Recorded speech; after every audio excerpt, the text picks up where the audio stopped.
தேனி அருகே டிரான்ஸ்பார்மர் பழுது பார்க்கும் பணியின் போது ஒப்பந்த பணியாளர் மின்சாரம் பாய்ந்து உயிரிழந்திருக்கிறார். கூடுதல் விவரங்களை வழங்க இணைகிறார் எமது செய்தியாளர் பாண்டியன். பாண்டியன், வணக்கம். இந்த சம்பவம் எப்பொழுது நடைபெற்றது? உயிரிழந்த நபர், அவருடைய பின்னணி என்ன?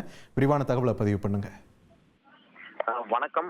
தேனி மாவட்டம் ஆண்டிப்பட்டி தாலுகா கடமலைக்குண்டு துணை மின்சார நிலையத்தில் 20க்கும் மேற்பட்ட ஒப்பந்த பணியாளர்கள் வேலை செய்து வருகின்றனர்.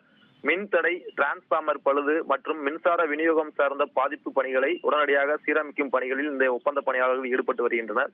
இந்த நிலையில் கடமலைக்குண்டு அருகே உள்ள மேலப்பட்டி கிராமத்தில் ஒரு டிரான்ஸ்பார்மரில் பழுது ஏற்பட்டுள்ளதாக அந்த பகுதி மக்கள் மின்சார வாரியத்துக்கு தகவல் தெரிவித்ததன் அடிப்படையில் கடமலைக்குண்டு துணை மின்சார நிலையத்தில் ஒப்பந்த பணியாளராக பணியாற்றும் அண்ணா நகர் கிராமத்தை சேர்ந்த சரவணன் என்பவர் டிரான்ஸ்பார்மர் பழுதை சரி செய்ய சென்றார்.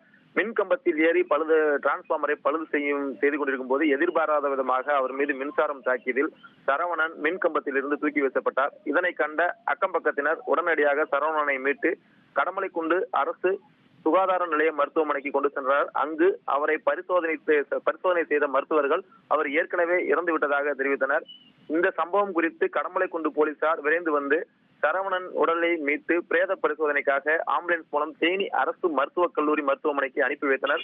மேலும் இந்த சம்பவம் தொடர்பாக கடமலைக்குண்டு போலீசார் வழக்கு பதிவு செய்து விசாரணை நடத்தி வருகின்றனர். 28 வயதே ஆகும் ஒப்பந்த பணியாளர் சரவணன் மின்சாரம் தாக்கி உயிரிழந்த சம்பவம் அப்பகுதி மக்களிடையே சோகத்தை ஏற்படுத்தியுள்ளது. செய்திகளை உடனுக்குடன் தெரிந்து கொள்ள உடனே சப்ஸ்கிரைப் பண்ணுங்க.